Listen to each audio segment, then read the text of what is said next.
Hare Krishna. KC talks ప్రేక్షకులందరికీ శ్రీరామనవమి శుభాకాంక్షలు. నేను లక్ష్మి.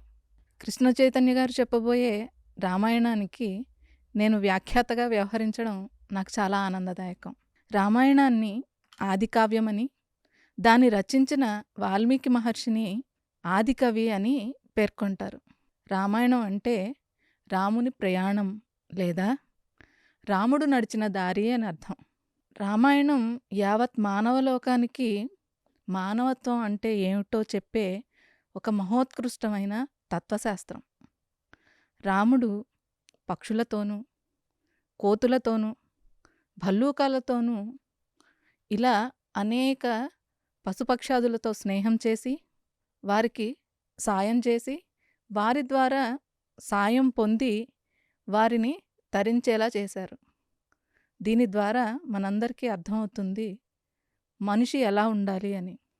అంత మహోత్కృష్టమైన కావ్యాన్ని కృష్ణ చైతన్య గారు శ్రీరామనవమి రోజునే మొదలుపెట్టి మనందరికీ చెప్పడం మనం చేసుకున్న సుకృతం.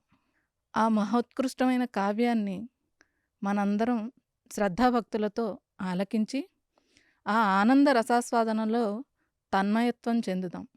అంతవరకు నమస్తే.